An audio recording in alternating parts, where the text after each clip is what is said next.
আপনারা যে ক্ষমতায় আছেন, আপনারা যে কালকে থাকবেন না বা কালকে আপনাদেরকে আমরা রাখবো না, সেইটাও কিন্তু কোনো সংবিধানে নাই। এটা আপনারা মনে রাখবেন। জুলাই সনদ বাস্তবায়ন এবং গণভোটকে স্বীকৃতি না দেওয়া পর্যন্ত আমরা প্রয়োজন বোধে রাজপথ ছাড়ব না।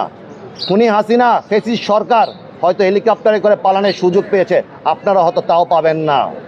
আজকে বলতে বাধ্য হচ্ছি, আপনাদের সংসদে 300 আসনের মধ্যে একজনকে আপনি দেখাবেন তার সন্তান, তার ভাই, তার রক্তের কেউ আহত শহীদ হয়েছে কিনা। যদি হয়ে থাকে তাহলে আমি বলবো যে আপনারা মানুষ না, আপনারা মানুষের রক্ত আপনাদের শরীরে নাই।